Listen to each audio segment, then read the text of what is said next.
Good morning प्यारे बच्चों। आज डेट 4 सितंबर। हम करेंगे वर्कशीट नंबर 27। तो बच्चों अभी तक हमने जो पिछली वर्कशीट्स थी उनमें क्या समझा था? हमने समझ लिया था सेल क्या होता है, कोशिका क्या होती है, ठीक है, और कोशिका अंगक भी हमने समझ लिए थे। आज की वर्कशीट में हम समझेंगे कि कोशिका विभाजन क्यों जरूरी होता है और कोशिका विभाजन से हमारे जीवन में क्या प्रभाव पड़ता है। तो बच्चों चलो देखिए, कोशिका विभाजन होना, कोशिका का विभाजन होना यानी कि कोशिका का दो या दो से अधिक भागों में टूट जाना कोशिका विभाजन कहलाता है। जब कोई सेल, ठीक है, मान लो ये एक सेल, ठीक है, ये एक से ज्यादा भागों में टूट गई, ठीक है, एक से ज्यादा भागों में ये टूटेगी तो ये वाली सेल तो कहलाएगी मातृ कोशिका और ये वाली कोशिका कहलाएगी संतति कोशिका। मातृ से माता कोशिका कह सकते हैं, संतति से संतान कोशिका, ठीक है।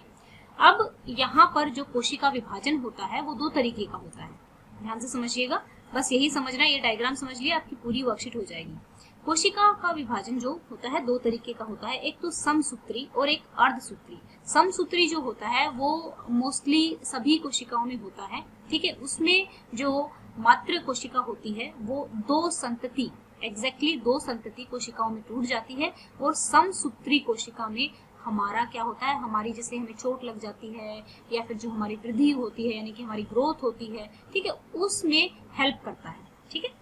अब अर्धसूत्री, अर्धसूत्री क्या होता है? अर्धसूत्री में केवल हमारा प्रजनन अंगों में होता है, ठीक है, जो रिप्रोडक्टिव ऑर्गन्स होते हैं उनमें ही होता है। रिप्रोडक्शन क्या होता है, प्रजनन क्या होता है, ये आपको पता ही होगा, अपने जैसे और इंडिविजुअल्स को पैदा करना। मनुष्य अपने बच्चों को पैदा करता है, जो लायन है वो अपने बच्चों को पैदा करता है, तो वो प्रजनन कहलाता है। तो अर्धसूत्री जो कोशिका का विभाजन होता है वो किसमें होता है?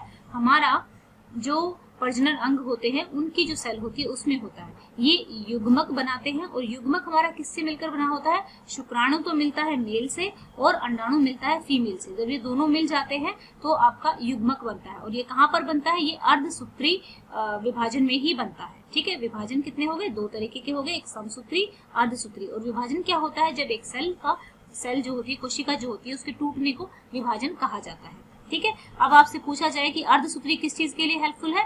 अर्धसूत्री आपकी प्रजनन के लिए और समसूत्री किस चीज के लिए? वृद्धि और घाव के लिए। ये डायग्राम बना लेना अपनी कॉपी में। जैसा कि मैं कह रही हूँ कि देखो पूरी वर्कशीट में यहाँ पर आप देख सकते हैं कितनी सारी लाइनें लिखी हुई हैं, लेकिन मैंने यहाँ पर कुछ ही लाइनों में आपका क्या कर दिया है, सब कुछ आपको समझा दिया है। एक भी चीज ऐसी रह नहीं गई है जो मैंने आपको नहीं समझाई है। तो जब आप इस तरीके से चीजें बनाना सीख जाओगे तो आपके लिए पढ़ाई मुश्किल नहीं हो जाएगी। अब एक चीज यहाँ पे, जब यहाँ पे ये अर्धसूत्री जब में डिवीजन होता है, जैसे मैंने यहाँ कहा कि ये सिर्फ दो में टूटेगी लेकिन ये चार में टूटती है। और अर्धसूत्री जो विभाजन होता है, अर्धसूत्री विभाजन में जो गणसूत्र होते हैं माता सेल से संतति सेल में आधे हो जाते हैं। देखो माता सेल में अगर 46 है तो डिवीजन के बाद संतति जो सेल होगी वो कितने, उसमें कितने हो जाएंगे? 23 हो जाएंगे। तो चलो बच्चों अब हम करते हैं अपने क्वेश्चंस और एक बार डायग्राम भी देख लेते हैं।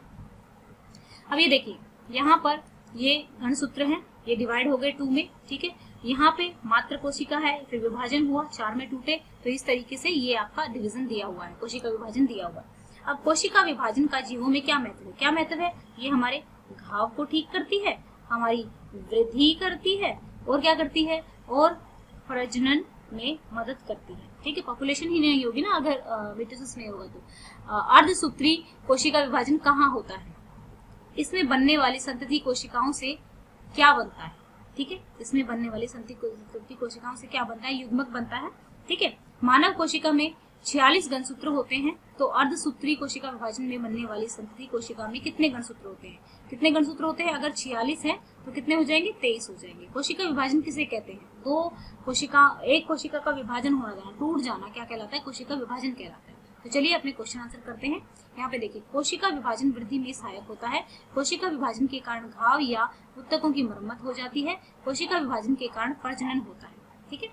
तो ये हमारे 3 है। आपको सिर्फ यही याद करना, देखो आप जब अपनी कॉपी में लिख लेंगे तो आप ऐसे अंडरलाइन कर लेंगे। विभाजन क्या होता है? एक तो मरम्मत में मदद करता है, प्रजनन में मदद करता है और वृद्धि में। तो 3 ही वर्ड आपको मेनली याद करने हैं, बाकी तो आपको क्वेश्चन से ही सारा लिखना होता है। तो ये चीजें आप अच्छे से सीख लोगे नोट्स बनाना तो आपको अच्छा हो जाएगा आपके लिए। देखो बच्चों, बहुत सारे बच्चों ने कहा था कि मैम हमें मैथ्स नहीं आता है, ठीक है। तो मैथ्स जिसको बिल्कुल नहीं आता है उनके लिए मैंने बेसिक से मैथ स्टार्ट किया। और बेसिक यानी कि मैंने पहले ज्योमेट्री को उठाया है, क्योंकि ज्योमेट्री में आगे पीछे का कुछ नहीं चाहिए होता है। तो डायरेक्ट मैंने पहले एंगल्स का चैप्टर कराया है फिर उसके बाद ट्राइंगल्स का कराया है, तो ताकि आप 9th क्लास में ट्राइंगल चैप्टर समझ सको और जो एंगल्स की बार बार चीजें जैसे अभी यूज होंगी उनमें आप अपना ये कंसेप्ट यूज कर सको। जिन बच्चों को मैथ सीखना है तो वो इस वीडियो को देख सकते हैं।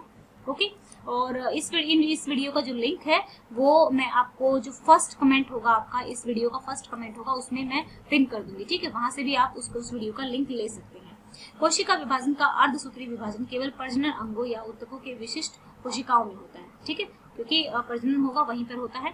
अब क्रोमोसोम की संख्या घटकर आधी हो जाएगी, यानी 23 हो जाएगी। ओके, नाउ अपना नेक्स्ट क्वेश्चन हमारा क्या था? नेक्स्ट क्वेश्चन में ये पूछा हुआ था, वह प्रक्रिया जिसके द्वारा एक कोशिका को 2 या अधिक नई कोशिकाओं में विभाजित किया जाता है, कोशिका विभाजन कहलाता है।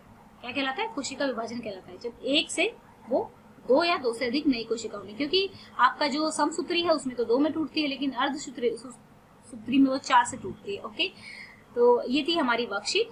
अगर आपको हमारे पढ़ाने का तरीका पसंद है तो आप वीडियोस को लाइक कर सकते हैं, चैनल को सब्सक्राइब कर सकते हैं, क्योंकि आपके लाइक करने से हमारा मोटिवेशन बढ़ता है और ज्यादा अच्छी वीडियोस और ज्यादा इजी वे में समझाने के लिए हम और कोशिश करते हैं, क्योंकि आप लोगों के लाइक हमें मोटिवेट। दूसरी बात, आप लोगों का कोई भी डाउट तो आप कमेंट बॉक्स में लिख सकते हैं और साथ में अपनी क्लास जरूर लिखें, ताकि हमें पता लगे कि किस लेवल का कंसेप्ट आपको समझाना है। Thank you, have a nice day, may God bless you.